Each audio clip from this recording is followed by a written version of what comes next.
तो कैसे हैं आप सब। तो स्वागत है आपके इस यूट्यूब चैनल हिंद क्लासेस 234 पे। तो आज के इस वीडियो पे देखने वाले हैं हम लोग प्री बोर्ड एग्ज़ाम। ठीक है, क्लास 10 के बच्चों का जो आप लोग जो है हम लोग आप लोगों से पूछे कि आप लोगों का कल प्री बोर्ड एग्ज़ाम क्लास 10 के बच्चों का क्या है। तो आप लोगों ने जो है ज़्यादा हिंदी को बताया। ठीक है, तो हम लोग आप लोगों के डिमांड पर ही हिंदी का ये वीडियो बना रहे हैं। ठीक है, तो देख सकते हो ये जो है किसके लिए होने वाला है, प्री बोर्ड एग्जामिनेशन 2025 के लिए। ठीक है, ये आप लोगों का ओरिजिनल टाइप क्वेश्चन रहने वाला है। ठीक है, और ये जो है 19 नवंबर 2025 को होने वाला है। ठीक है, और अगर चैनल पर न्यू विजिट कर रहे हैं तो चैनल को सबसे पहले सब्सक्राइब कीजिए और बेल नोटिफिकेशन को भी ऑल पे सेट कर दीजिए। डिस्क्रिप्शन में व्हाट्सएप ग्रुप और व्हाट्सएप और टेलीग्राम चैनल का चैनल का वो लिंक दिया हुआ है, वहाँ से जाकर ज्वाइन कर लीजिए ग्रुप पे। ठीक है, तो चलिए देखते हैं प्रश्न को। ठीक है, तो सबसे पहले आप लोग जो है यहाँ पर हम लोग कराने वाले हैं व्याकरण से रिलेटेड क्वेश्चन। ठीक है, ये आप लोगों के फाइनल एग्जाम में भी मोस्ट इम्पोर्टेंट रहेगा। ठीक है, व्याकरण से ही आप लोग जो है 4 से 5 नंबर पक्का हो जाएगा। व्याकरण भी पढ़ाएंगे, उसके बाद चैप्टर वाइज जितने भी ऑब्जेक्टिव होंगे, मतलब बहुत ही अच्छा ये वीडियो रहने वाला है। ठीक है, तो देख सकते हो ये व्याकरण के लिए होने वाला। तो निम्नलिखित प्रश्नों के सही उत्तर ये विकल्प का चयन करें। ठीक है, तो क्या बोल रहे हैं, व्यवहारिक व्याकरण। देखिए पहला प्रश्न है आप लोगों का, जिस वाक्य में कर्ता क्रिया और कर्म उपस्थित हो वह कौन से क्रिया होती है। आप लोग जो है क्या क्या पढ़ के जाएंगे हम लोग आप लोगों से।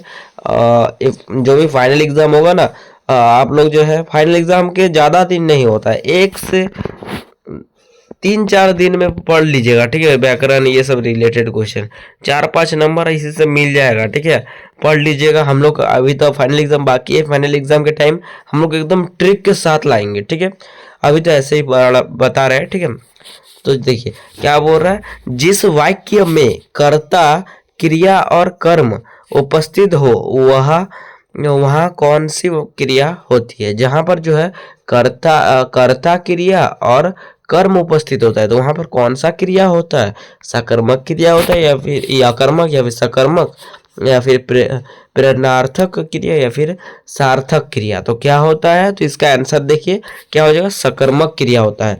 जहाँ पर आप लोगों का कर्ता भी होता है, क्रिया भी होता है और कर्म भी होता है, तीनों होता है, तो वहाँ पर क्या होता है, कौन सा क्रिया होता है, सकर्मक क्रिया वह होता है। सकर्मक क्रिया मतलब होता है सत्य, कोई क्रिया जो होता है सत्य जो क्रिया होता है। ठीक है, सही में। चलिए अब देखिए आप लोगों का दूसरा प्रश्न है, क्या बोल रहा है, कौन सा वाक्य क्या हो रहा है अकर्मक क्रिया का उदाहरण है। अकर्मक क्रिया का कौन सा जो है उदाहरण है।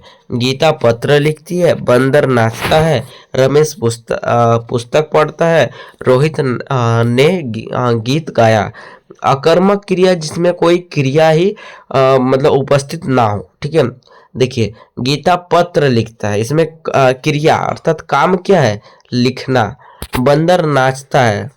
ठीक है, उसके बाद आप लोगों का है यहाँ पर रमेश पुस्तक पढ़ता है, यहाँ पर पढ़ने का काम हो रहा है। रोहित ने गीत गाया, यहाँ पर गाने का काम हो रहा है। बंदर नाचता है, यार यहाँ पर अच्छा से व्यक्त नहीं हो रहा है। ठीक है, मतलब काम कुछ देखिए अकर्मक क्रिया में जो होता है कर्ता नहीं होता, सॉरी कर्म नहीं, कर्ता नहीं होता है इसमें, कर्ता नहीं होता। कर्ता मतलब जिसके जिसके सहायता से काम किया जाता है। ठीक है, कर्ता। यहाँ पर पत्र लिख रहा है, क्या लिख रहा है, पत्र लिख रहा है। उसके बाद है यहाँ पर क्या है? पढ़ता है, क्या पढ़ता है, पुस्तक पढ़ता है। उसके बाद है क्या हो रहा, गाया, क्या गाया, गीत गाया। उसके नाचता है, यहाँ पर क्या नाचता है, क्या नाचता है, क्या का जहां पर भी उत्तर ना आए तो वो जो है अकर्मक क्रिया होगा। ट्रिक बताइए, ट्रिक हो जाएगा आप लोग का, जहां पर क्या का उत्तर ना आए वहां पर जो है वो क्या हो जाएगा, अकर्मक क्रिया हो जाएगा। ठीक है, चलिए अगला देखिए क्या बोला, मैंने संदेश भिजवाया, क्रिया के भेद का नाम बताइए। ठीक है, मैंने संदेश भिजवाया, क्रिया के भेद का नाम बताइए। अकर्मक क्रिया या फिर सकर्मक क्रिया या फिर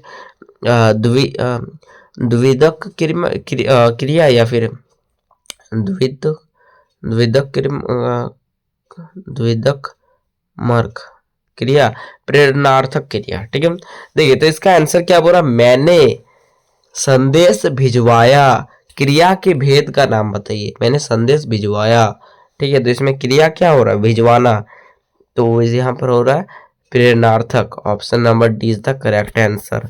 अगला देखिए, अगला है आप लोगों का क्या हो जाएगा, ये आप लोगों का जो है अगला 4 नंबर प्रश्न। ठीक है, देखिए क्या बोल रहे हैं यहाँ पर, दादी बच्चे को कहानी सुनाती है। दादी बच्चे को कहानी सुनाती है, इनमें से क्रियापद क्या है। दादी बच्चे को कहानी सुनाती है, इनमें क्रियापद क्या है। क्रियापद, पद क्रियापद मतलब होता है काम। ठीक है, क्रियापद मतलब होता है काम। क्रियापद मतलब जो क्रिया हो रहा है। ठीक है, क्रियापद मतलब होता है काम। यहाँ पे दादी को ना काम है, नहीं है। कहानी कोई काम है, नहीं। बच्चा कोई काम है, नहीं। सुनाती है, सुनाना एक काम है। कहानी सुनाना। उसके बाद पत्र लिखा, कोई पत्र को भेजा तो पत्र को पढ़कर सुनाना। ये जो होता है सुनाना का जो काम होता है, ये एक काम है, क्रिया है। ठीक है, चलिए अगला देखिए, पिताजी के द्वारा अखबार पढ़ा गया। पिताजी के द्वारा अखबार पढ़ा गया वाक्य का कौन सा भेद है। ठीक है, तो इसका आंसर क्या हो जाएगा, देखिए ये हो जाएगा पिताजी के द्वारा पिताजी के द्वारा अखबार पढ़ा गया, तो वाक्य का कौन सा भेद है। आंसर देखिए, तो वाक्य का क्या भेद है, तो इसका आंसर हो जाएगा आप लोगों का कृत वाक्य या फिर कर्म वाच्य या फिर भाव वाच्य या फिर इनमें से कोई नहीं।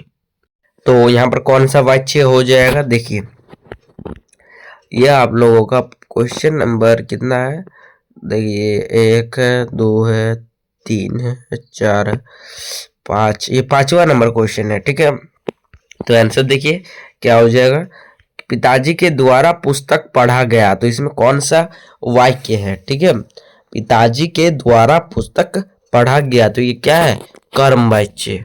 ठीक है, देखिए चलिए समझ में आ गया।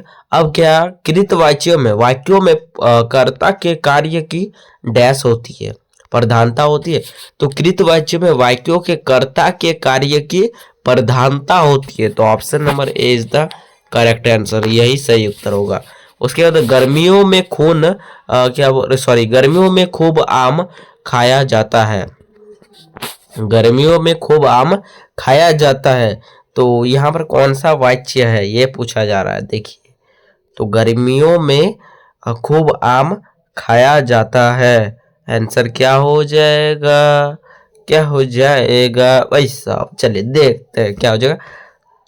तो इसका हो जाएगा बी, भाववाच्य। ठीक है, देखिए अगला क्वेश्चन है आप लोगों का, आपके स्क्रीन पर देखने को मिल रहा है। आपको क्या बोल रहा है, देखिए हाँ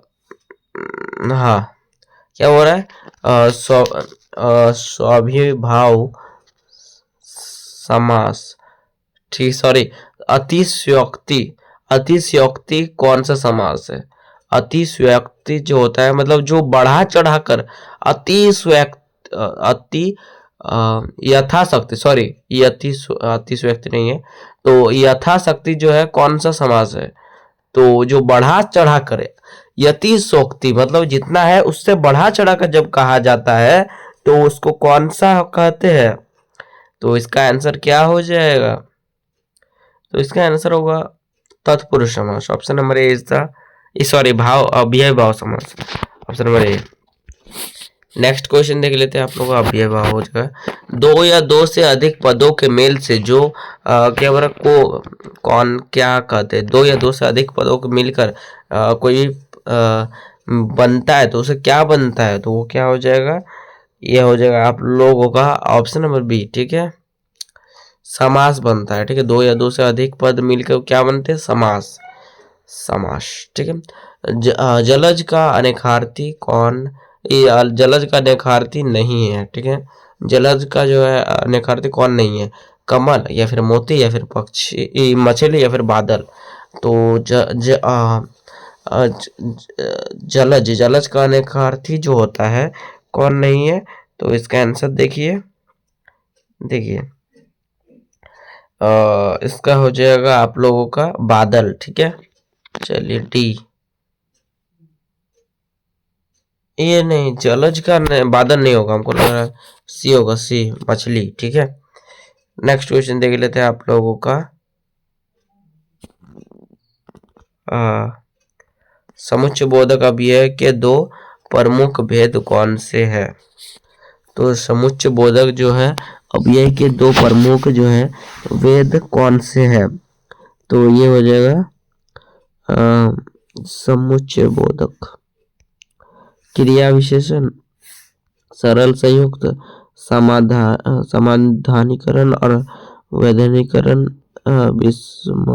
विषयोमबोधक कारक, या फिर क्या हो जाएगा देखिए। चलिए आंसर देख लेते हैं। देखिए तो इसका आंसर जो हो जाएगा ऑप्शन नंबर सी हो जाएगा, ठीक है। ये हो जाएगा समाधानीकरण और वैधानिकरण, ठीक है। नेक्स्ट क्वेश्चन 20 नंबर आप लोगों का कहा जा रहा है, विद्यार्थी अध्ययन क्या हो रहा है, अध्ययन सफल हो सकते हैं, विद्यार्थी अध्ययन डैश सफल हो सकते हैं, रिक्त स्थान के उचित वाक्य क्या हो रहा अव्यय होगा, विद्यार्थी अध्ययन डैश सफल हो सकते हैं, तो क्या हो जाएगा इसका आंसर, विद्यार्थी अध्ययन के बिना, सॉरी, हाँ, विद्यार्थी अध्ययन के बिना सफल नहीं हो सकता। अगर अध्ययन पढ़ाई नहीं करेगा तो कोई सफल होगा नहीं होगा। अगला देखिए 21 नंबर क्वेश्चन, मिश्र वाक्य में एक प्रधान उपवाक्य और शेष कौन सा वाक्य होता है, ठीक है। तो मिश्र वाक्य में एक प्रधान होता है, वो प्रधान उपवाक्य, और शेष जो होता है आश्रित उपवाक्य होता है। तो ये आप लोग का मोस्ट इंपॉर्टेंट है, वीवीआई क्वेश्चन है ये, ठीक है। ये वीवीआई क्वेश्चन है, बार बार एग्जाम में पूछा जाता है ये, ठीक है। देख लेंगे इसे एक बार। चलिए अगला है आप लोग का खंड, यहाँ पर ग, यहाँ पर आप लोग बाल गोविंद भगत जो चैप्टर है इसके बारे में बताया गया है। बाल गोविंद भगत चैप्टर पढ़े हैं तो ये अगर पैसेज नहीं पढ़ेंगे तब भी होगा, ठीक है। आप इसे एक बार पढ़ लीजिए, ठीक है। स्क्रीनशॉट मार लीजिए, हम लोग आप लोगों को दिखा देते हैं। देखिए पहला क्वेश्चन सॉल्व कर देते पैसेज, उसके बाद हम लोग पैसेज नहीं पढ़ेंगे, ठीक है। देखिए बाल गोविंद भगत मझले कद के कोरे चिट्टे आदमी थे। तो देखिए बाल गोविंद भगत बाल गोविंद भगत का जो है कद कैसा था, मतलब कैसे साइज के थे, तो मझले कद के थे, ठीक है, मझला कद के थे, ठीक है। ऑप्शन नंबर 20 का करेक्ट आंसर हो जाएगा, ठीक है। 22 नंबर का जो क्वेश्चन का आंसर होगा बी होगा, ठीक है, मेजलो। अगला देखिए आप लोग का, उसके बाद क्वेश्चन कहा जा रहा है आप लोग का बाल गोविंद भगत, ठीक है, गले, सॉरी, बाल गोविंद भगत गले में कैसी माला बांधे रहते थे। तो बाल गोविंद भगत जो थे गले में कैसे माला बांधे रहते थे, तो इसका आंसर हो जाएगा तुलसी की माला बांधे रहते थे, जलोट एकदम, मतलब बेडोल तुलसी का माला, मतलब हिलता नहीं था, ठीक है। चलिए अगला आप लोग देख लेते हैं और 5 क्वेश्चन देखेंगे, ठीक है। क्या बोल रहा है, अमरुद्दीन का जन्म जो है आप लोग का डुमराव बिहार के एक संगीत प्रेमी परिवार में हुआ, ठीक है। 6 वर्ष डुमराव में बीतकर वह क्या बोला नाना के घर नैनीहाल काशी आ गया, ठीक है। डुमराव का इतिहास में कोई स्थान बनता हो ऐसा कहीं नहीं लगा, कभी फिर भी यह जरूर है कि सहनाई और डुमराव एक दूसरे के लिए उपयोगी है। चलिए अब क्वेश्चन क्या कहा जा रहा है, अमरुद्दीन का जन्म कहाँ हुआ। तो अमरुद्दीन का जो जन्म हुआ था कहाँ पे हुआ था, ठीक है। देखिए तो अमरुद्दीन का, सॉरी गाइस, हाँ, अमरुद्दीन का जन्म कहाँ हुआ था? तो देखिए इसका आंसर हो जाएगा डुमराव में। देख सकते हैं यहाँ पर अमरुद्दीन का जन्म जन्म डुमराव। अगला है कौन कौन सा एक दूसरे के लिए उपयोगी है? तो कौन एक दूसरे के लिए उपयोगी है? तो आप लोग एक दूसरे के लिए कौन उपयोगी है? ये हो जाएगा आप लोग का सहनाई और डुमराव। ठीक है, चलिए तो आज के लिए इतना ही, फिर मिलता है नेक्स्ट वीडियो। तब तक के लिए बाय, जय हिंद, जय भारत। और चैनल पर नहीं हो तो चैनल को सब्सक्राइब कर दीजिएगा। ठीक है, चलिए बाय बाय।